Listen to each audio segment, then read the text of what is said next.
Bonjour, bien-aimés. C'est toujours pour moi une grande joie de vous partager la parole de Dieu. Et ce jour, je voudrais parler du temps. Le temps est très important dans la parole du Seigneur. Et dans Ecclésiaste chapitre 4, chapitre 3 plutôt, à partir du verset 1er, et Salomon a dit, il y a un temps pour toutes choses.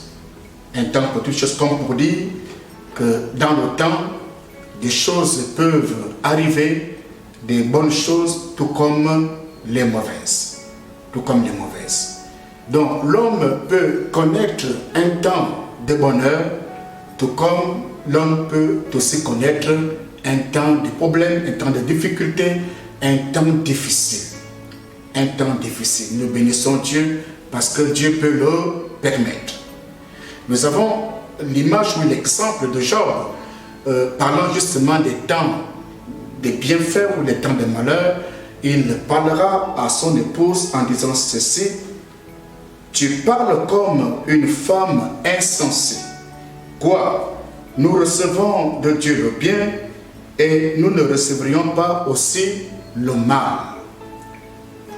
Il arrive que le chrétien connaisse des temps de bonheur, tout comme aussi il peut arriver que le chrétien connaisse les problèmes.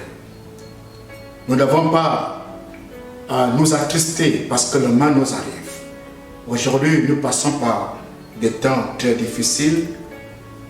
Nous devrions savoir qu'il y a toujours une leçon à tirer lorsque les problèmes arrivent dans la vie d'un enfant de Dieu.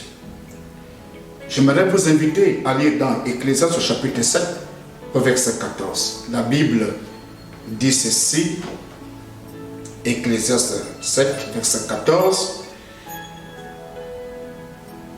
Ecclésiaste 7, 14. Au jour du bonheur, sois heureux, et au jour du malheur, réfléchis.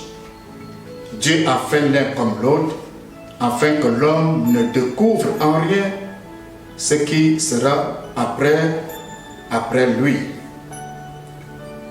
Voyez-vous, frères et sœurs, le fait qu'il envoie tour à tour le bonheur et le malheur, ça rend la vie imprévisible. Pourquoi? Parce que les voies de Dieu sont impénétrables.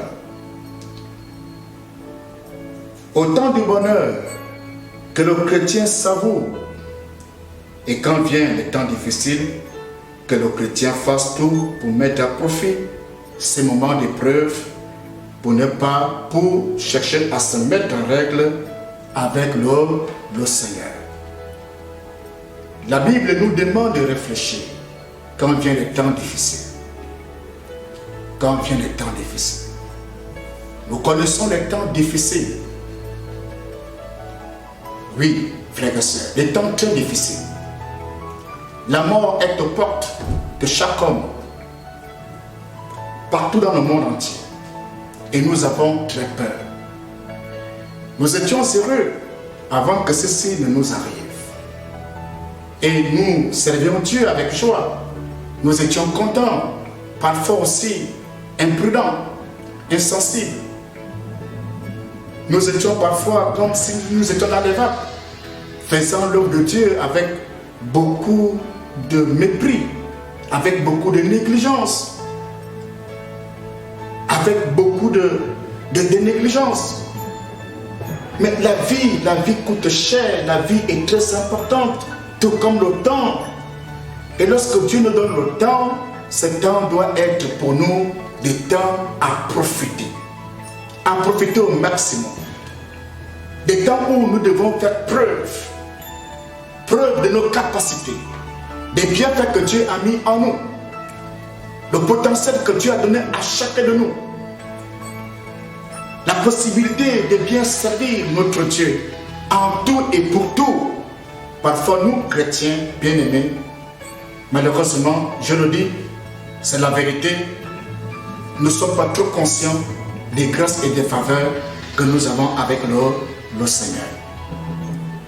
Alors aujourd'hui, ce jour, je voudrais nous interpeller sur la réflexion. La réflexion. Le peuple juif a connu lui aussi des moments très difficiles. Et Dieu parlera à ce peuple en disant, s'ils ont vécu ces moments, c'était pour les amener à prendre conscience. C'était pour l'instruction. Les temps difficiles enseignent, ça corrige, ça amène l'homme à réfléchir.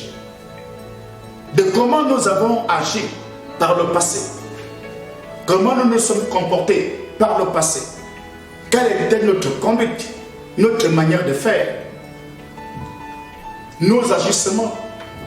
Aujourd'hui, Dieu nous donne l'occasion, l'opportunité, vraiment que chacun entre en soi-même et de voir quelles sont ses voies, quelles sont ses œuvres, quelle a été sa manière de se comporter devant le Seigneur et de servir son Dieu.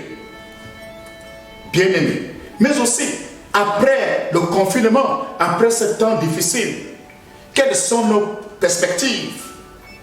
Quels sont nos projets? Quelle sera notre organisation pour les jours à venir? Nous ne restons pas dans les vagues, dans l'oisiveté ou dans l'irresponsabilité. Nous devons mettre en profit les temps que nous sommes en train de traverser dans la réflexion. Parce que demain, le Seigneur veut pour nous le meilleur. Le Seigneur veut pour nous à ce que nous puissions mieux faire.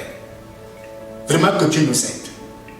Que Dieu nous aide, que Dieu aide le peuple de Dieu dans son ensemble. Pas seulement Hébron, que nous aimons beaucoup, mais tous les chrétiens du Gabon et à travers le monde. Nous voulons bien faire maintenant. Nous voulons nous investir. Nous voulons servir notre Dieu dans les dîmes, dans les offrandes. Nous voulons que le monde soit sauvé. Que l'évangélisation impacte nos cœurs, nos consciences, nos activités. Que l'on mette tous le nécessaire pour que le roi des rois soit glorifié dans ce que nous entreprenons. Bien-aimés, réfléchissons pour les jours à venir. Telle est la réflexion d'aujourd'hui. Vraiment que Dieu nous bénisse et que notre Dieu nous accorde la force, la capacité de comprendre, la capacité de réfléchir, la possibilité de rentrer en nous-mêmes et de se dire, Seigneur, j'ai échoué à tel endroit, j'ai manqué à tel endroit, maintenant je veux me corriger. Ne te dis pas que tu es seul, même si le pasteur n'est pas là, même si l'enseignant ou le diacre n'est pas avec toi, que le frère n'est pas avec toi, Dieu est avec toi et Dieu attend de toi la réflexion. La réflexion. Tellement penser ce soir, vraiment que Dieu nous bénisse.